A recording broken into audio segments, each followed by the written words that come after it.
recap. Right now on News Channel 6 at 11, a South Carolina representative says a new plan to change the way judges are selected would help more people get justice. And Augusta leaders at odds over a piece of cutting-edge technology. Why some say it isn't worth the cost. Live from Television Park, this is WJBF News Channel 6 at 11. Good evening, everyone. I'm Dee Griffin. Thanks so much for joining us. Coverage you can count on begins with a push to... Well, it's time now for our first look at the weather, and Chief Meteorologist Jennifer Tracci joins us now, and it's getting cold out there again, so the cycle continues. Yeah, so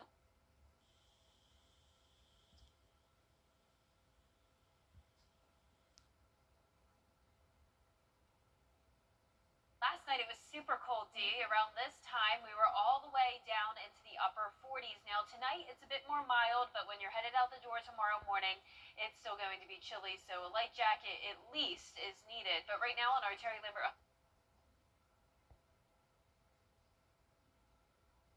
No joke, average is 51, so we were well below normal when it comes to that. High temperature...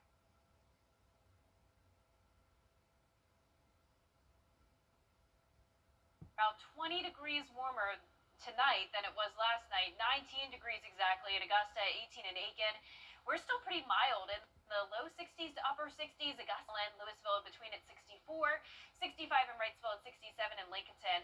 Winds coming in out of the southwest, pretty light, but we are seeing it.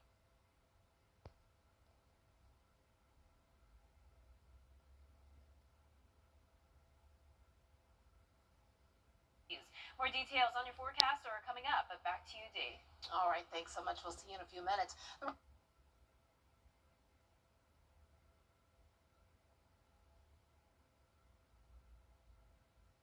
On multiple charges, including aggravated assault and possession of a firearm during the commission of a crime.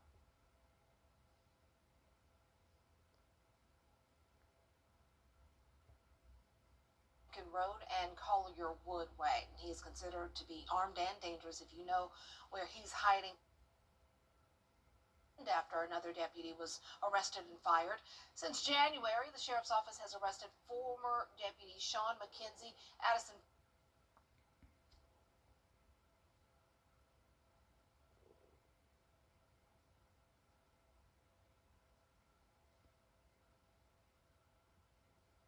battery. Diana Santiago adds to the list. The sheriff's office says they've made slight changes.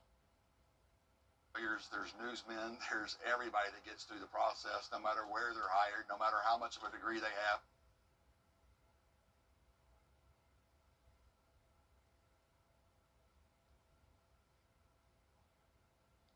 And from polygraphs and psych evaluations and no drug use and things of that nature. Augusta City leaders considering a request from the rec department for a $100,000 lawnmower. George Escala has the details. Augusta ball fields need to be maintained, but some city leaders are cutting down the idea of buying a new mower to handle it. I think it's asinine to pay $103,000 for a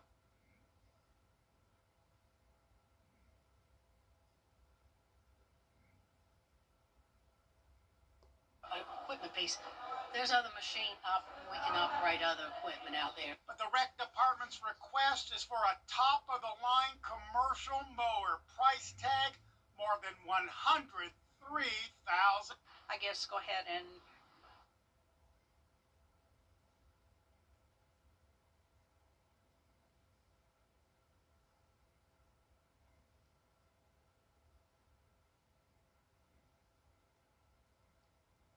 City. I know it's money, but as long as we're going to use it and utilize it.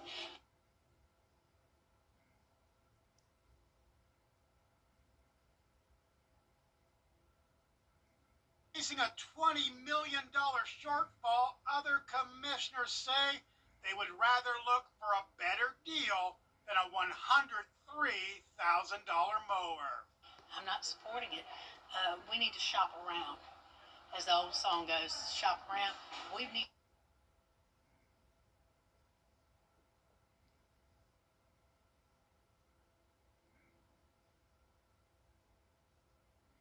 That's the George Escala, WJBF News Channel.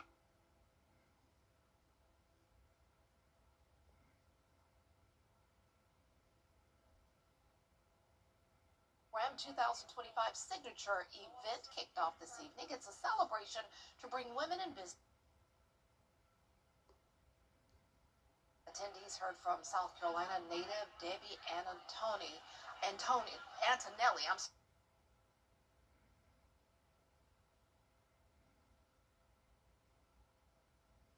Inspire people to try to find their passion and joy and do what they love.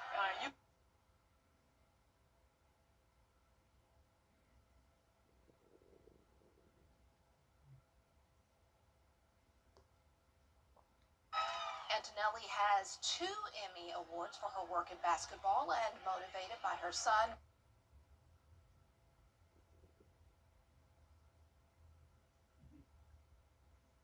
free throw shooting marathon fundraiser for Special Olympics. It has raised more than $1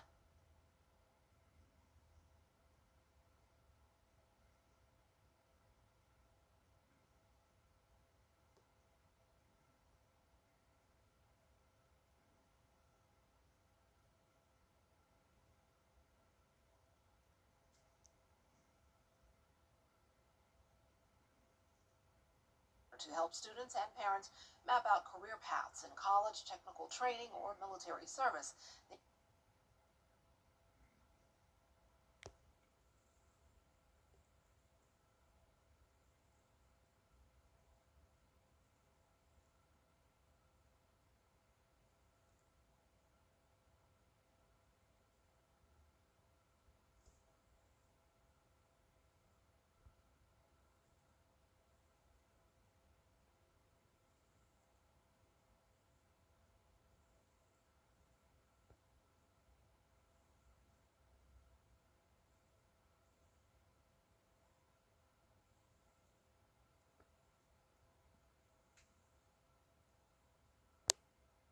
Dry air is still in place, and around the CSRA, we're seeing anywhere from around 62 degrees in Bamberg and 61 in Allendale to 56 right now.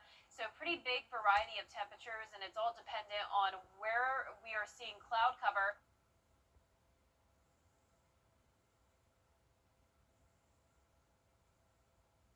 Remember, the cloud cover actually keeps us warmer at night. It acts as a blanket, and the air just can't escape, and we're not able to cool down. Whenever we have the clear skies like we had last night, we had strong radiational cooling, and that's why it got so chilly. But you know what this means, a cold front. It's going to get cold as soon as this passes. So tomorrow morning, we will be back into the 40s. But in the meantime, for your Wednesday morning, starting out in the low 50s, a bit more manageable. And then as we go throughout the day, very comfortable, about sunny and 75 over the next several days. And then we're going to see those temperatures take a dip down to 68 as your high on Monday. Low temperatures going from the low 50s tomorrow to 43 on Thursday.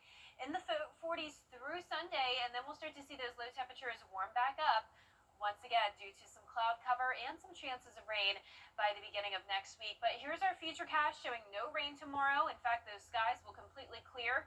Winds will come in out of the west as high pressure moves overhead, and this high pressure will stay with us over the next several days, keeping things very pleasant, and it's going to be a nice dry start to the weekend. Now, we are tracking the tropics still. It is still hurricane season for about a month more.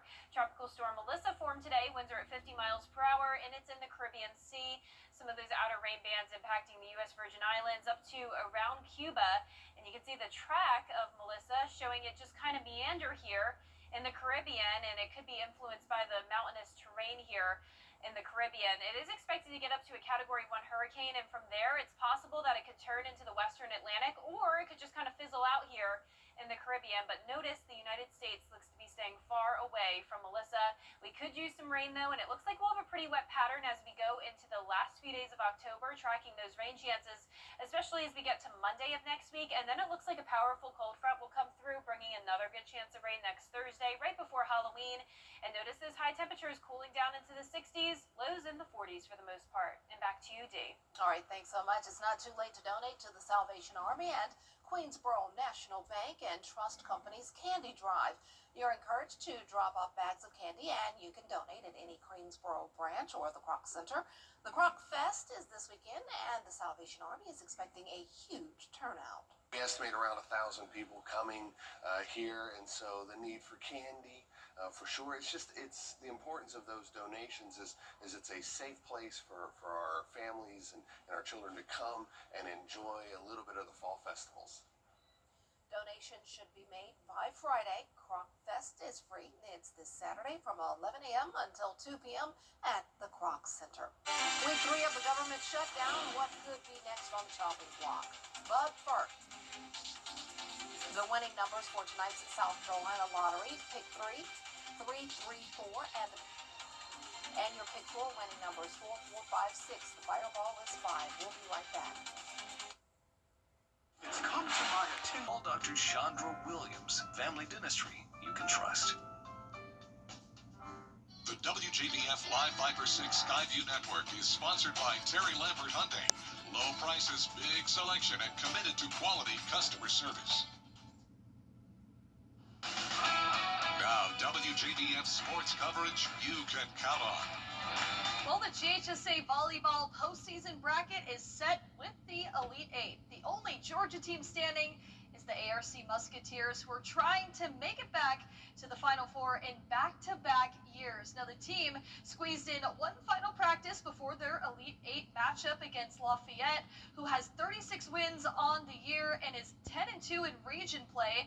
Now, it is deja vu for ARC, who hosted the Elite Eight last year and with 6 seniors on the team this season. It's a mix of excitement and nerves playing their last home match in front of their home fans, but they're relying on their experience to hopefully make another Final Four run this season.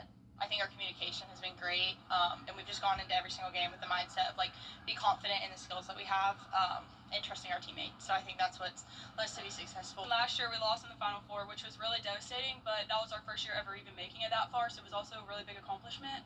But this year, now that we know we're good enough to get there and we're good enough to win, A little bit more heart knowing that at least most of our players are seniors, so knowing now that any game could be our last game, so knowing that you have that extra fight and grind. Now the match is set for Wednesday night, 6:30 p.m. at ARC High School. Now the South Carolina High School League just kicking off the first round of postseason this week. In the 4A region, the Midland Valley Mustangs are there, North Augusta Yellow Jackets, Aiken Hornets, and the 5th seed, the South Aiken Thoroughbreds, will all play Wednesday in their respective matches. The winners will move on to the Sweet 16, which is set for Monday, October 27th. And in softball, the 22-8 Harlem Bulldogs will be taking the field in the Class 3A playoffs. The region champions will host a 17-9 Heritage team in a best 2-of-3 series starting Wednesday at 4 p.m. And the winner heads to Columbus for a spot in the Elite Eight. The ECI Bulldogs already booked their trip to Columbus, where they will take on Baconton. Now, while both Clemson and Georgia are on bye weeks, the South Carolina Gamecocks are taking the opportunity this week to prepare for the 4th-ranked Alabama Crimson Tide. Now, the Gamecocks are 3-4 on the season following a 26-7 loss at home against Oklahoma last week. And the offense has really struggled to find a consistent rhythm under first-year offensive coordinator Mike Shula. And South Carolina ranks last statistically in the SEC in total yards with just over 2,000 on the season and averaging just 20 points per game. And head coach Shane Beamer remembers the close loss to Bama last season and feels like he has full belief in his team. Our guys have that understanding or that belief anyway, based on, who we believe we are, whether it's Alabama or anybody in this league. We have that confidence to go play on Saturday, but, certainly there's a lot of guys that were there and a lot of guys that made plays in that game that are back. And kickoff is set for 3:30 p.m. Saturday right here on News Channel 6. That's it for sports. We'll be right back. Get ready, drop the confetti. Fix Plus. Get the latest video in one click at WJBF.com. Our 10-day forecast is showing 3 days in a row of plenty of sunshine. High temperatures right around 75. Warmer tonight with lows in the low 50s, then falling into the low 40s very quickly after. Then we'll finally see some rain Sunday into next week. All right, well, you won't believe your eyes or ears. A patient with Parkinson's disease played the clarinet during brain surgery. Wow. A hospital in London released the stunning video. The disease affected her motor function, but after undergoing deep brain simulation, surgeons saw immediate results as she was able to move her fingers, allowing her to play the instrument with ease. That is so cool. Way to go. Okay, so I hear celebration is in order. It's somebody's birthday. Happy birthday, Gian. Thank you, Dee. Thank you. Thanks so much. Well, I you got appreciate 30 more minutes. Yes, 30 more minutes. Well, West Coast time. West We got Coast. 3 hours. We got 3 hours and 29 minutes. Yep. There you go. Well, thanks so much for joining us. Be sure to wake up with Mary, Barkley, and John, and Ellison. Well, good morning, Augusta. Good night.